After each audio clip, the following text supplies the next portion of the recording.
on this computer. Recording in progress. So welcome to another episode of Bite Your Tongue, the podcast. I apologize, my voice is not so great today. I've been sick, not COVID, mind you, without a voice for nearly 3 weeks. So I'm very, very happy Ellen's with me today. Ellen, this is episode 40. And last night I was thinking, okay, we're heading into episode 40. And it's taken me so long to figure something out. And I think it was our guest's book that helped me figure this out. I'm not sure the task at hand is truly building healthy relationships with our adult children, but instead figuring out our relevancy, where we fit in. For so long, we've been so relevant. In fact, actually sort of in charge. And suddenly, as our kids become young adults, we're no longer in charge, they are. And we need to figure out what our role is, or maybe what they want our role to be. Do you agree with me? What do you think about that? Oh, completely. I mean, I think we have to figure out what our role is to them. We also have to figure out, and I've said this from our very first podcast, we have to figure out what our role is for us. Right. So it's partly our own adult development that we have to figure out in tandem with that. And that's a hard thing. And, for 18 years, we were very relevant. For maybe 18 years and another 4 to 6 years, we were semi-relevant, a lot of times just because we were a resource, either financial resource or sometimes a resource for a place to live for a while. But then that starts to fade. And even that part of the journey is pretty difficult too. So it's particularly true when our adult children are doing what they're supposed to do, when they're becoming independent, when they're doing all the things that we've wanted them to do. And so, I think relevance is an important topic. Well, and I think our ego gets involved a little bit. We feel bad we're not so relevant. And when you don't have a lot going on in the rest of the other part of your life, which you said, developing our own journey through older adulthood, then you get even more anxious. And it makes me think of episode 34 when we interviewed Dr. Carl Pillemer from Cornell.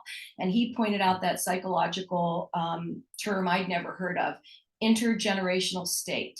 And it really basically means that the parents' investment in the relationship with their adult children is so much greater than the children's investment in that relationship. Doesn't mean they don't love us any less, but they're busy building their own lives. We've built ours, we've had our children. So yeah, they love us, but they don't need to talk to us every day. They don't need to know what we made for dinner, that sort of thing.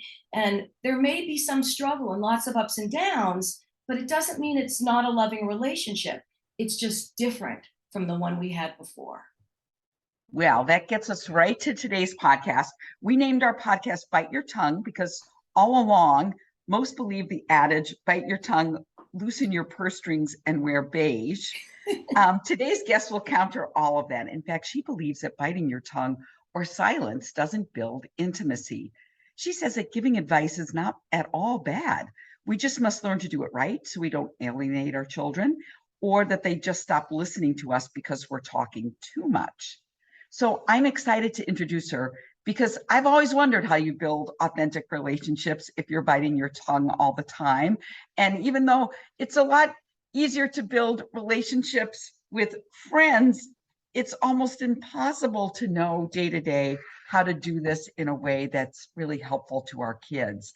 And so today we're welcoming Dr. Ruth Nemzoff, the author of a book that completely contradicts the title of our podcast, not the podcast itself, just the title. Her book is called Don't Bite Your Tongue, How to Foster Rewarding Relationships with Your Adult Children.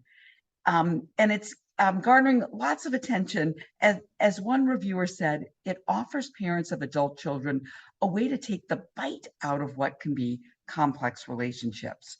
Ruth is also the author of Don't Roll Your Eyes, Making In-Laws into Family, and is a resident scholar at Brandeis Women's Studies Research Center. She's also a parent of 4 adult children, gives her a lot of credibility with us. Welcome, Ruth. We're so glad you're with us. Well, thanks. I like to first contradict you when you talk about the title of the book. The title of the book was actually picked by the marketing department. As a first-time author, you don't have any choice. So I was very upset, but it turned out it sold well, so I'm very happy. But the truth is, the message of the book is think about how to say it, what to say it, when to say it.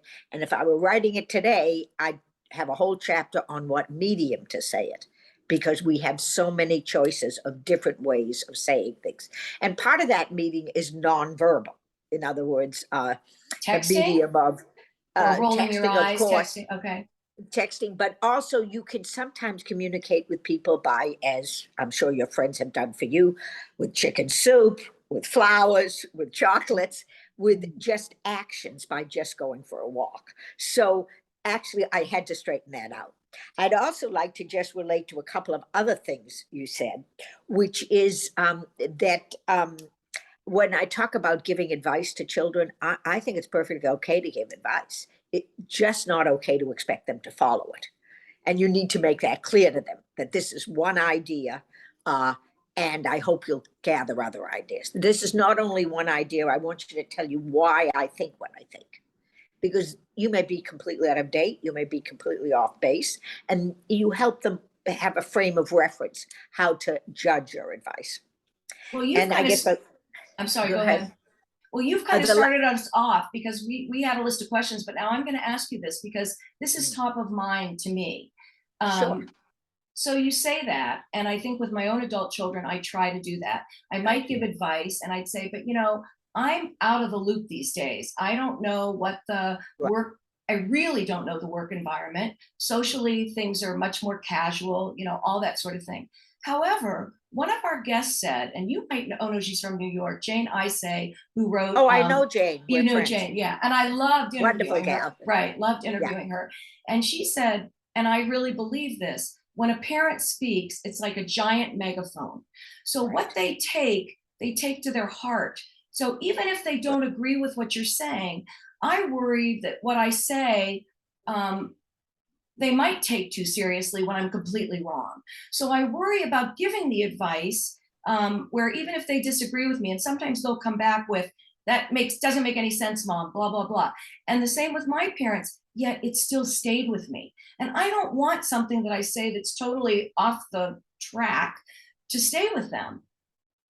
Yeah, Well- I have the same experience too, Denise, that it's just like sometimes I just say something, it's a joke or something that, oh, you're doing that now, but I don't really care that they're doing that. You It's just a don't, but it comment. sounds But they judgmental. Yeah. Yeah, how do you get that judgmental part out of it? Okay, well, first I want to say, we think we're more powerful than we are. And we're very frightened of using that power because we used to be all powerful. But it might not be a secret to you that your kids have figured out you're not all powerful. Even though at the same time they hear your words in high fidelity, or I guess now we'd call it Dolby surround sound. But at any rate, they hear us, and at moments of real stress, like a wedding or a birth of a child or anything like that, that sound is so loud, it is so big. So we need in our thinking to take that into consideration. Timing is always a big thing. We need to realize that there are certain moments when things are really loud. Now, we also have to give our children some credit for, while in fact they do react emotionally, they may 10 years later, 20 years later, 30 years later, see it very differently. And I'm sure all of you, both of you and our audience out there, have things that our parents said to us that we thought were horrible at the time.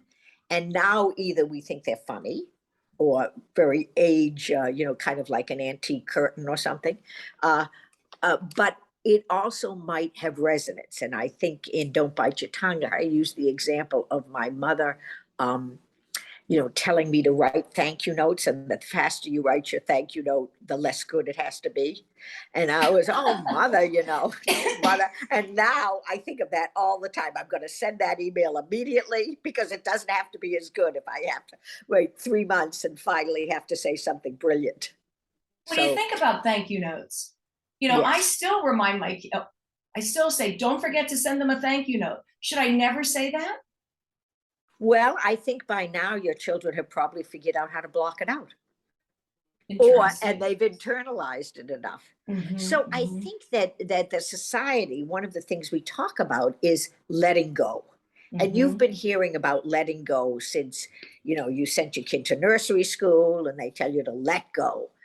But the truth is, why would we want to let go of our children? We have spent more hours working with our kids, more money, lost more sleep than any job, anything we've done. It's really taken it out of us. What we really want to do is transform the relationship. And transforming that relationship also involves giving them some credit for having grown up and realizing that we don't control everything. So I understand when you say, I mean, it feels like a loss that we aren't all powerful. It was great, when we could kiss and make that boo boo go away. It was wonderful. How powerful can you be? But the truth is, it gives us some freedom also, a freedom, as you've said here, to build your own life, a freedom to not be responsible for everything they do. Because in fact, we aren't responsible. There are many other forces affecting them than just us.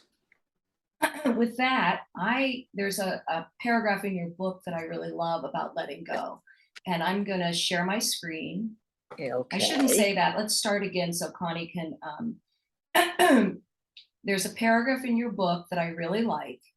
And I would love, I'm going to start it. I shouldn't say that either. I'm just going to start reading it. I'll say it again, Ruth, and then I'll stop and then you read the whole thing. Can you see it? Letting go is I not a can. solution. Okay. Yes. So Ruth, that brings me to a part of your book, the paragraph I really like, where you actually talk about what you're talking about now, where, for a time we were in charge and that we need to let go. You say, letting go is not a solution. It is better to craft new ways of connecting, ways that recognize our mutual needs, including our own feelings about being interrupted or being disconnected. We need to develop ways of relating to our grown up children at each stage of their maturation. If we are not thoughtful and careful, we can unwittingly and gradually phase our children out of our lives, first with sleepovers, eventually leaving them at college, and finally by creating completely separate lives. The result can be disconnected families.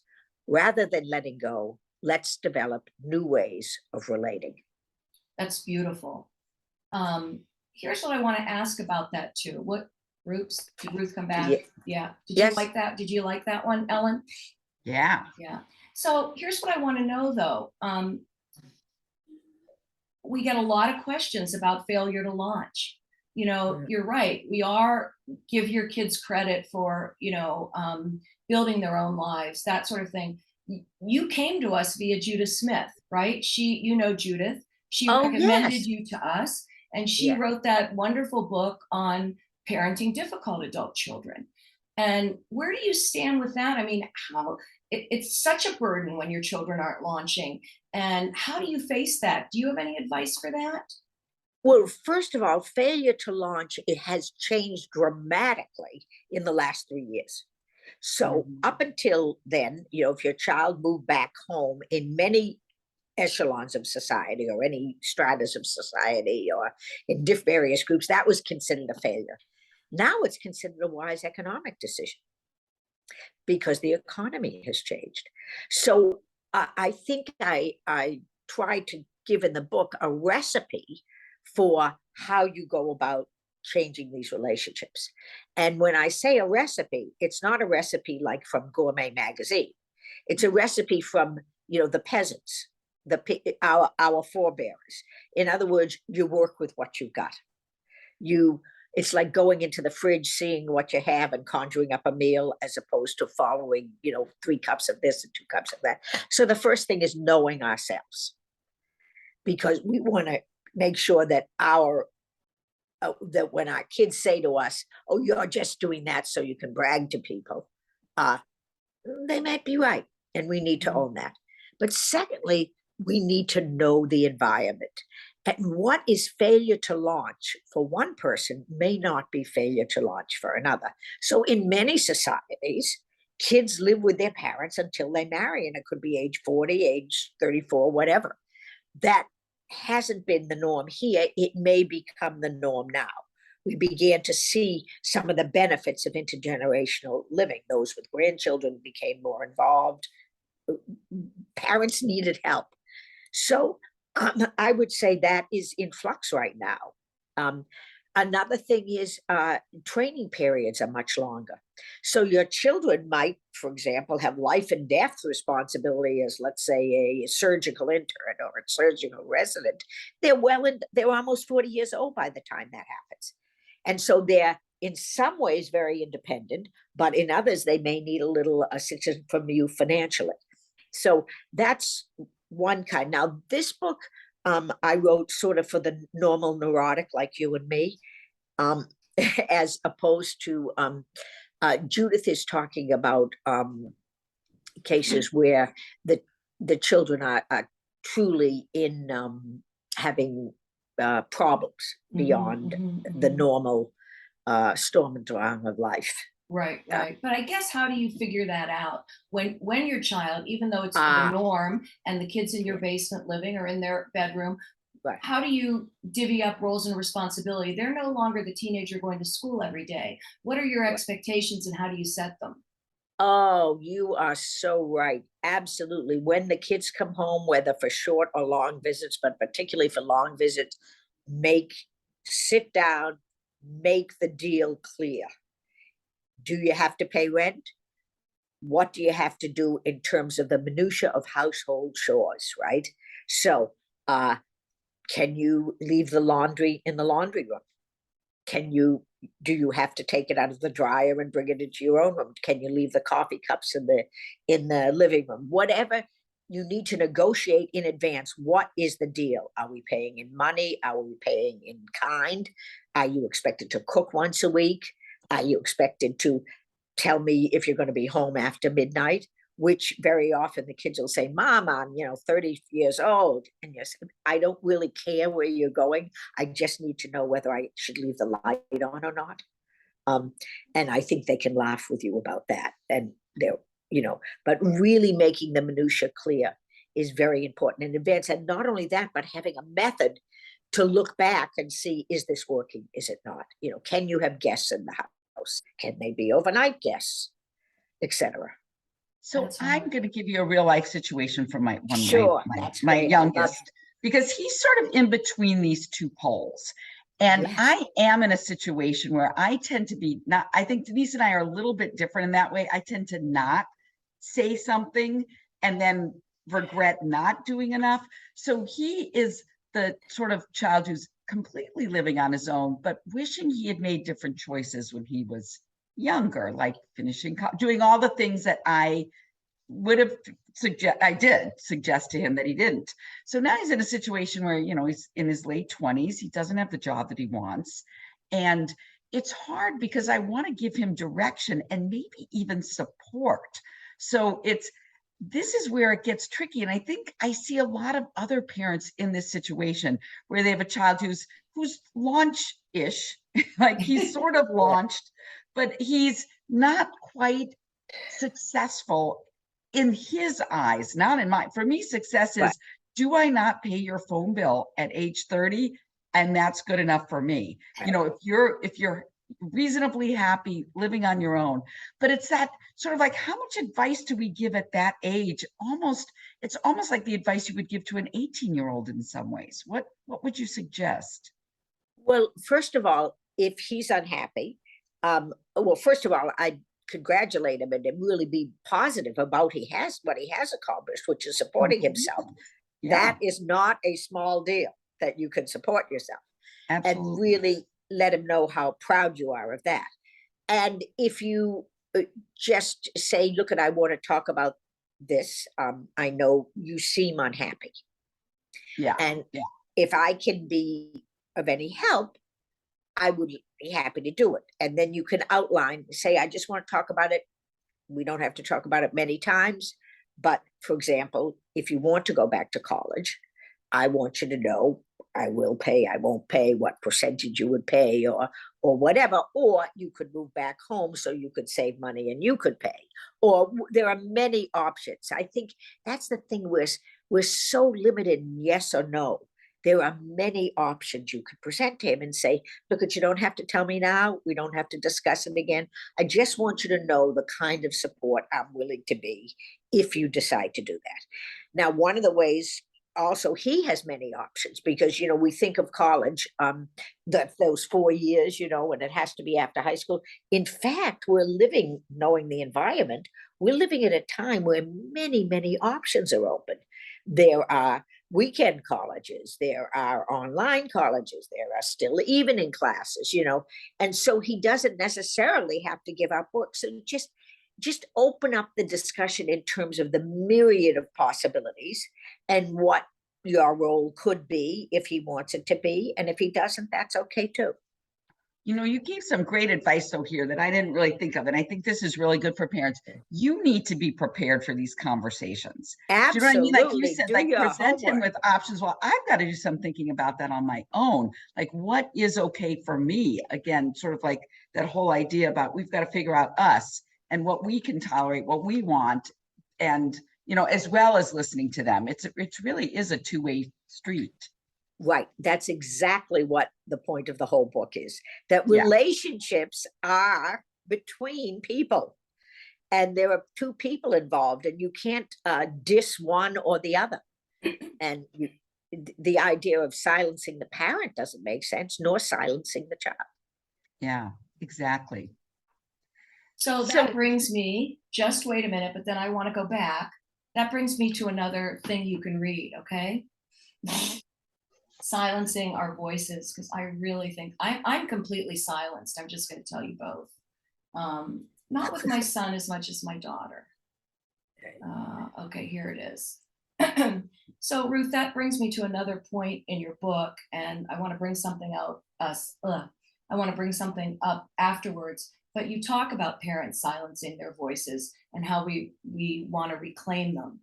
I pulled a little section out, and you write, the parents have lost their own voices and need to reclaim them, as words are an important element in building more equal and adult relationships with our kids. When we try to silence ourselves, our feelings slip out in our body language. It's practically impossible to hide strongly felt opinions. What is unsaid often puts more pressure on loved ones than what is spoken. Since whatever the receiver of the silence because the receiver of the silence makes his own interpretation and has little chance to correct the misunderstanding.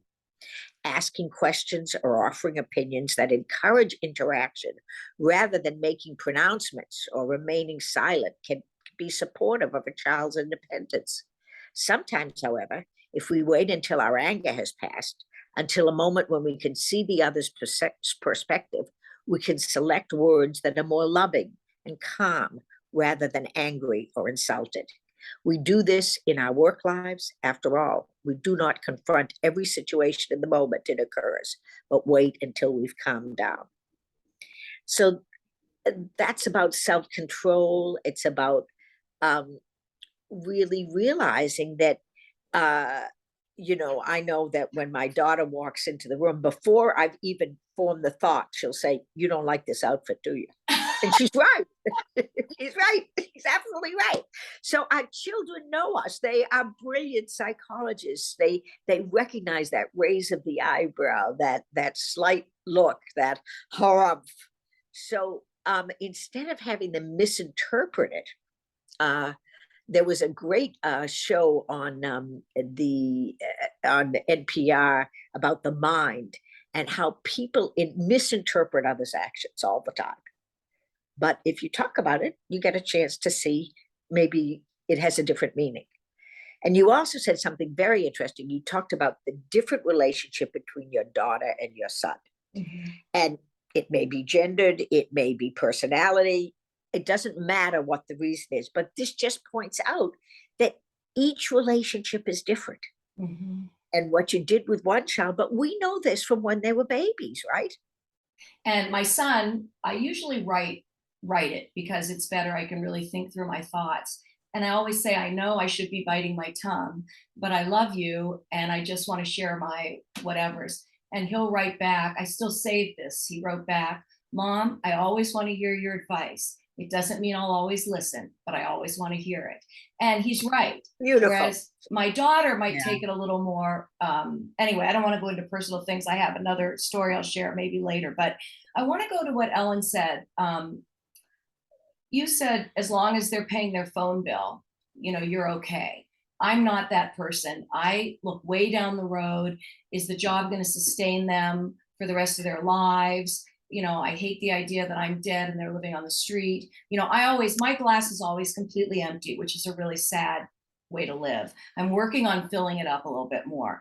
But you write a whole section on acknowledging your dreams for yourself and for your child. All parents have dreams for their children.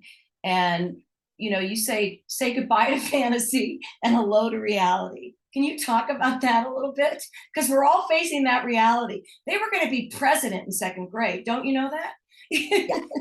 And not to mention a terrific ballet dancer. Exactly. And the inventor of the next grade, right? Exactly. So the first thing is recognizing our conflicting dreams. And certainly in our own lives, we lived that. We thought we could be the greatest worker on earth and be a fabulous career and a fabulous mother, and it was going to be easy peasy. Well, we know how hard it was, right? So I think it's the reality, facing the reality. So you have a child who's supporting themselves or not, but living happily, maybe taking the scenic road to adulthood. But this is what you have. And so what are the good things in this? And you talked about the glass half empty. We have our personalities. Some of us are glass full, some of us are half empty. But we can work on that. We can say, okay, I know me. I'm thinking, oh, this guy's going to be living on the street because he lost his job at Starbucks yesterday. And that may be true, but probably it's not. And maybe thinking about how you yourself, first always look to yourself, can maybe begin looking on the positive. I think reframing things in a positive way is one of the greatest tools we have. And if your child is a good person and, being kind to others and kind to you, that's a pretty good thing, It's really hard to raise children. And we have learned a lot from that. It's, Yeah. You're absolutely it right. is hard to say goodbye to those dreams because our children in some ways we always think of them as our greatest creation. This is the best thing I've ever done, raising my children. Many of us say that.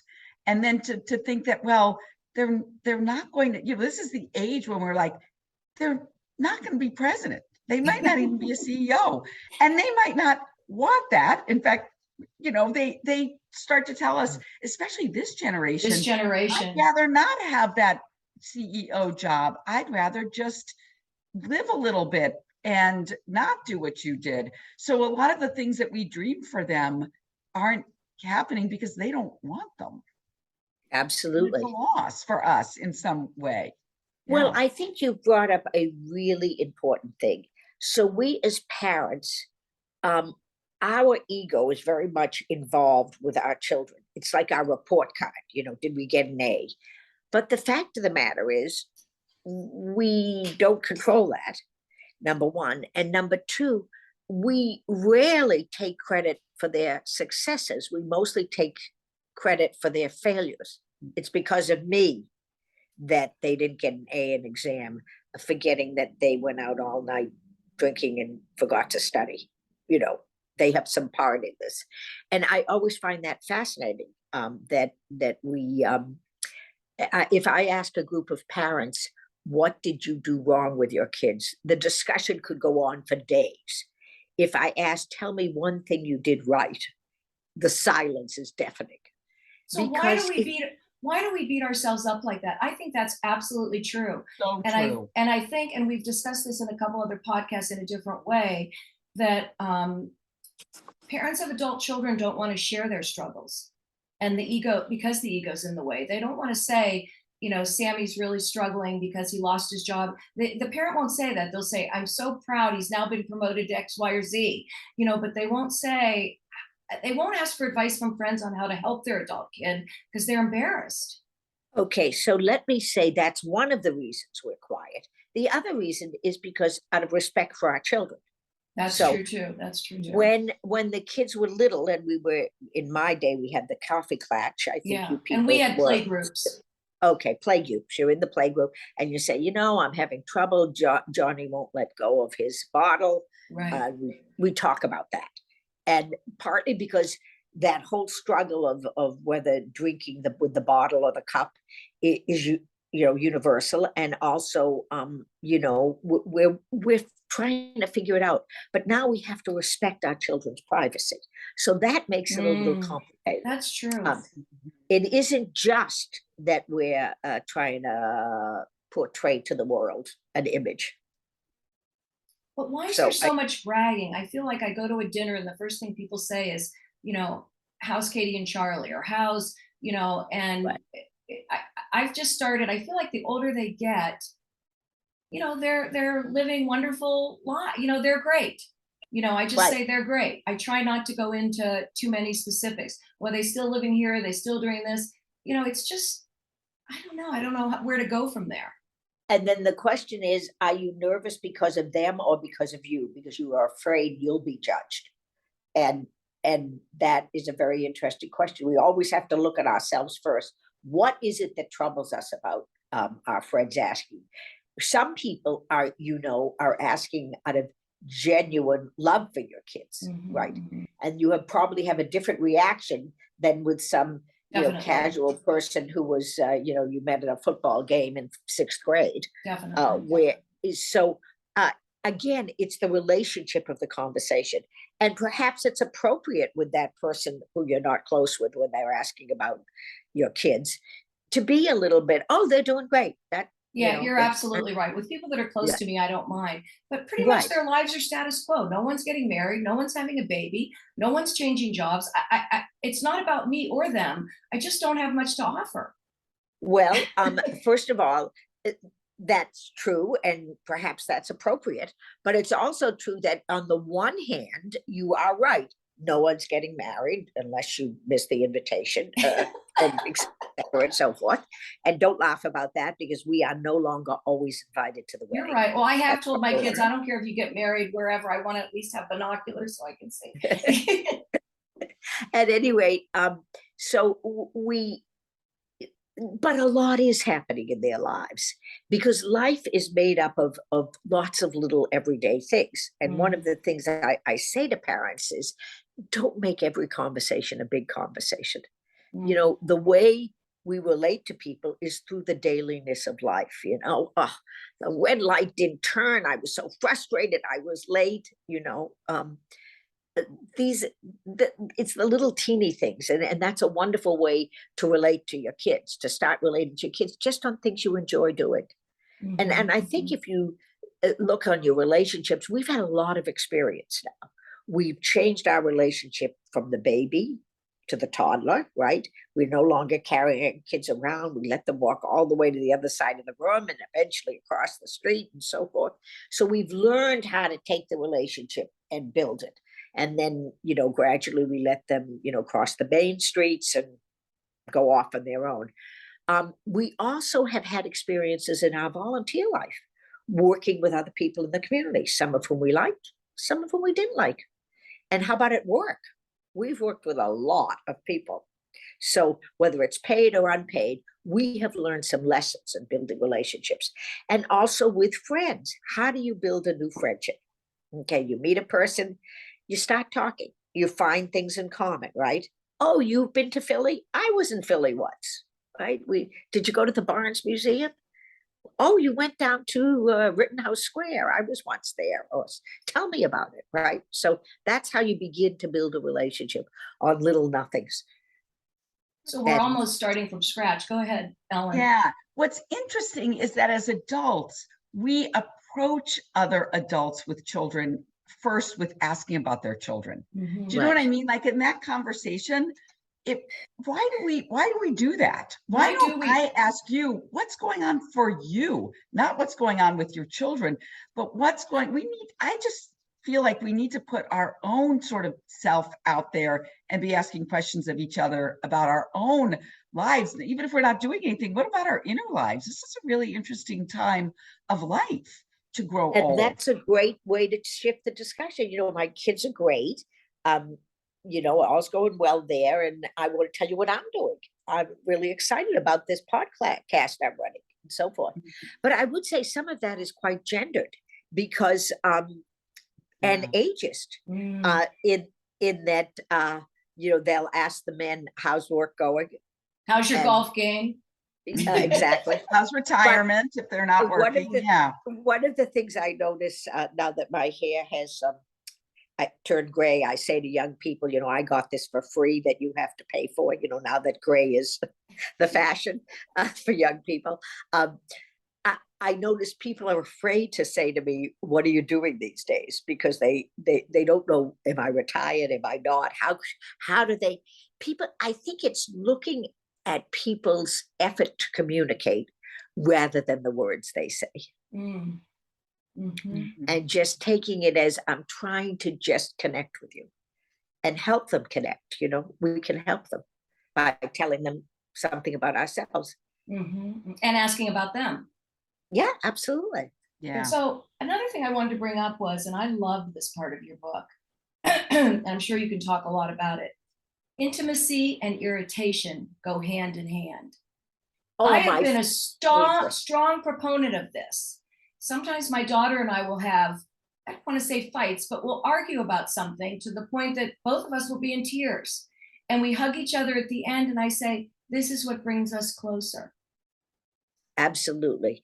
I mean, I think anyone who has had a relationship knows how intimacy and irritation go hand in hand. I mean, the famous example of the toothpaste cap, being Oh, on or off, uh, do you leave the dishes in the sink? Do you not? It's all the small things, we get to know each other. but it's And also talking about the difficult things. And I think that's the don't bite your tongue, where sometimes, and I want you to talk about this, you say it's very important for the parent. I know you have to pick the right time and have the tools and all of that, but don't sit on it, talk about it. yes, sometimes if you're really, really hurting, you can say to the child, I need to talk about this because it's bothering me. And be clear on that. And sometimes you can say to the child, I'm going to say it once. I need you to know that you have heard this, and then I'm not going to bring it up again. So this is often true with various habits, whether it's smoking, eating, whatever. If you think you're the first person to say to your child you're overweight, and of course, what is overweight, but you can say, I worry about your health. I want you to know that. And then you really have to not say it again. That's my biggest problem. Yes. And For all of us. and your body language will come into account, right? Because even if you Right. don't say it, are you sure you want that second muffin? Right, exactly. That's Now saying I it have a in a different question. way. Yes. Yeah. So I have a question that goes to this intimacy and irritation, which I love as well. You have some thoughts about visits, long and short visits. And I'm really interested because that sort of gets into that area as well. I'm also trying to figure out what's the perfect length of time for me to visit a child who lives out of town. Like I have Denise to stay with when I visit my son who lives in Denver. But if I didn't have that, what would be, and even if you do, like what kind of guidelines do you have? Well, first of all, there is no perfect. I mean, relationships are imperfect, right? I mean, I love my children, I love my husband, but that doesn't mean that it's always perfect, right? So let's forget perfect. And then let's also talk about different stages of life. So it's not just what's perfect for them, but what's perfect for you and what's perfect at the moment in their lives. Very good Okay. advice. Yes. So Yeah. I want to talk about coming home for short visits. So very often it's around holidays. Well, holidays are fraught with expectations. Okay. And one of the ways we relate is by recalling old times. And at first, it's wonderful. And your kids will come back and they'll begin teasing each other like they used to. And then suddenly, that teasing is no longer appropriate and they feel put upon. So, the baby, for example, the baby may now be, very successful or very not successful, but either way, and whatever success means, but either way, they don't want to be frozen in that time. So when your kids come home, on the one hand, they're guests. On the other hand, they're residents. This is their home. And so it's a confusing role. And do we treat them as guests? No, many of us expect help and we can ask for it. Can you set the table? That sort of thing. So for coming home for short times is very different than coming home for long periods where you really need to negotiate all the small details of living. And what about when we visit them? How do we negotiate that and not be that overbearing Right. mother? Or how do we? Yeah.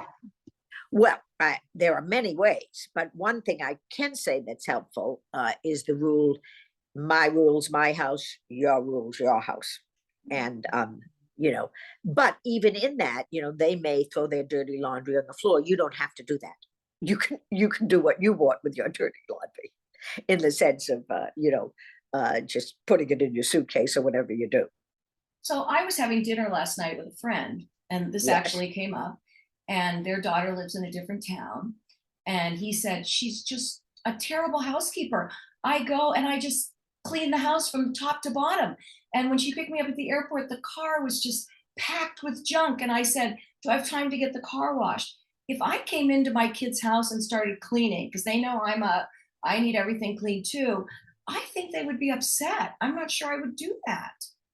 Well, I want to say it depends on the relationship, but it also depends on stage of life. And in Don't Bite Your Tongue, I talk about that when I was young, when I was first married, my mother-in-law would fill my freezer.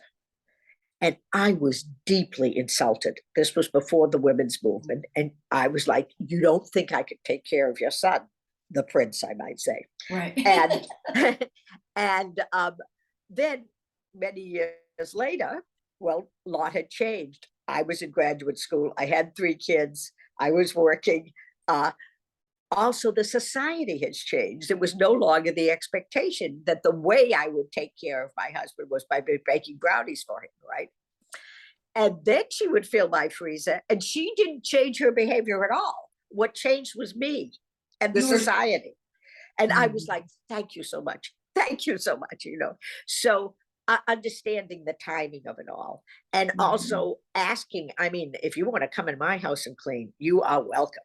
I mean, I really feel I've about gone to Ellen's house and cleaned.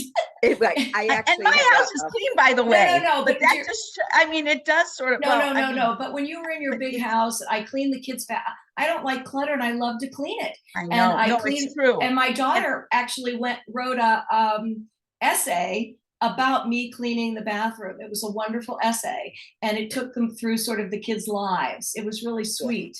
But I love to do it. Last night from dinner, I brought home my friend's silver tea set. I said, that really needs to be cleaned. She handed it to me. I brought it home. I cleaned it last night for her. I love doing it. It gives me pleasure. It didn't bother me at all, but I was the sort of mother. It's like, that's the kids' bathroom. You can do what you want with it. We'll clean the tub and the toilet once or twice a month, but otherwise you can do whatever you want with all your stuff in there. And it would be actually nicer when Denise came. They even appreciated it. No, they did. It was great. Yeah. What I think this points out is they're both very good lessons in mothering. One lesson is, to clean. I wish I had been able to teach my children that. It's a wonderful thing to be organized, right?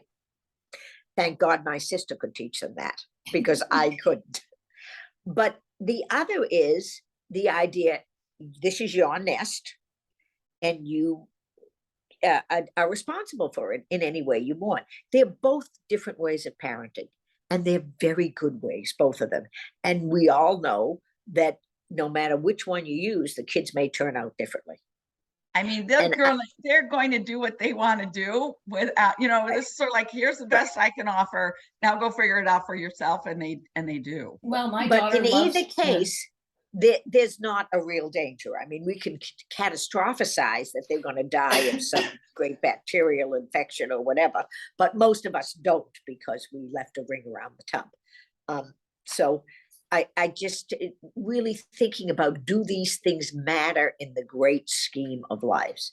But by the way, Denise, please come tomorrow. Yeah. You have a closet. I love closets. They're my Oh favorites. my God, do I have closets? Okay, we're getting long here. I want to ask one more thing and then we'll get to the wrap up. This is something that resonated with me in your book, a story that you shared. And I want to tell our listeners, the book is so wonderful. And she shares lots of stories that I think all of you will resonate with and say, oh my gosh, this is me. And then she helps you understand, typically, and correct me if I'm wrong, it's about our behavior, changing our behavior, because we can't change theirs. Well, it's changing our behavior. It's working to know the environment, to really understand how things are changing. And you do that by, you can do it by reading, you can do it by observing, you can do it by talking with people. And the way you know yourself is in part by playing audience to your performance in life. In other words, notice what things rile your kids. Really take times we need a trusted advisor, like maybe one of you, you'd say, I had this interaction with my child that it just didn't go well. And you can ask a trusted friend. Sometimes it's your spouse, sometimes it's your significant other, and sometimes it's not. It's a friend who can dispassionately help you see your behavior. And then finally, this idea of dealing with what you've got instead of fantasizing that you're dealing with Einstein and, the president, and so forth.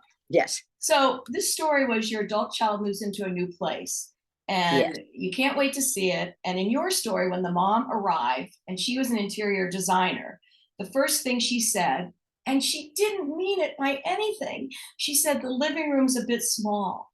The child went into, how can you say that about blah, blah, blah, blah, blah. So, I feel, I'm going to tell you a story. My daughter rented a place, her first home together with her fiance, and it was lovely. I loved the way it was decorated. I loved everything about it. It was wonderful. But it had one of those sinks, the older sinks that had a lip. Nowadays you can take your crumbs and put it right in. So I was washing dishes and I said, oh, this is one of the older sinks. I love now they make them that you can. She got so upset that I was insulting her kitchen, and it was just a statement. So do I never say anything? Do I bite my tongue? What's the situation with this poor mother who just said, oh, your living room's a little small? Well, first of all, we have to be sure that we would say that to a friend too. Okay. I would have said that to a friend, and I would have said that. Yeah. Okay. And then the other thing is, when she does get upset, you can make a joke out of it. That's one option. Another is to say, oh, honey, I love this place. And I was just, sharing, I'm a neurotic clean nut. And,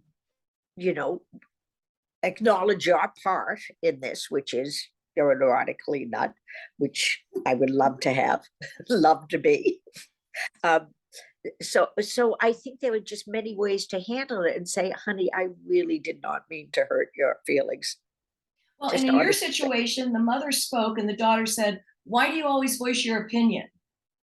And the mother said, I see the situation, I verbalize it. And they both started laughing because they realized that this mother that was what she did. And she did it with everyone. And the daughter had at that moment the insight that, oh yeah, my mother does that. And it doesn't matter. And it became a joke between them. And it was like a signal. This is not important. I'm just talking. Verbal, I say it, right? Yeah, I'm either talking to I just think I'm talking to myself. We just often have many more options of how we say things than we have humor, we have avoidance, we have do it later, we have talk about it now. All these things, different options that we can use. And we always forget that we have so many options. And the nice thing about your own children is you have been arguing in these kids from day one, right? Should I put on the right shoe or the left shoe? Do each a piece, whatever. And you're able to develop a relationship because of that. Over the years, you will survive. What makes it trickier with in-law children is that you haven't had years of arguing and making up. Do you agree that you need to bite your tongue more with the in-law children? I think you need to be aware of how every family has its own culture, and that what happens in one family may be viewed as a no-no in another. For example, in some families, the family always assumed that the whole extended family would get together at Christmas or go on a vacation together. In other families, that's not true. In some families, you walk in and you hug everyone. In other families, you don't. How do you do? You just. But in a situation where you have an issue with your son-in-law or daughter-in-law, would you say it's better to bite your tongue with them and talk to your own child about it? Or do you still think irritation causes intimacy or enables intimacy? I think intimacy and irritation go hand in hand, and you think about it, and you think about how should I say it? What should I say it? I have a description in Don't Bite Your Tongue of how my mother-in-law confronted it with me. She just asked me outright, Ruth, I don't think our relationship is as close as I'd like it to be. How could I change? And I was so impressed with her courage to ask me that. I answered. What did you say? I said, well, I have many talents, and housekeeping is not one of my talents. And I don't enjoy being criticized about it. And she never criticized him again. Wow, that's wonderful. So, I mean, that was just, I just was stunned by her courage. So before we close, is there anything else, Ellen, we've missed or anything? Or Ruth, is there anything that we haven't asked that you want to tell us about in the book or tell our listeners? Well, I'd like to read the last sentence of the book, because it to me is really the gold of relationships. All human relationships are ambivalent.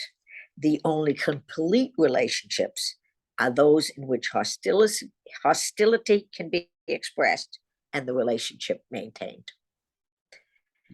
And I think if you think of your best friend from first grade, if you think of your significant others, that's probably true, It is. So you broke up a tiny bit when you said that. So I want you to read it once more in All case right. Connie wants to cut and paste the best version, okay?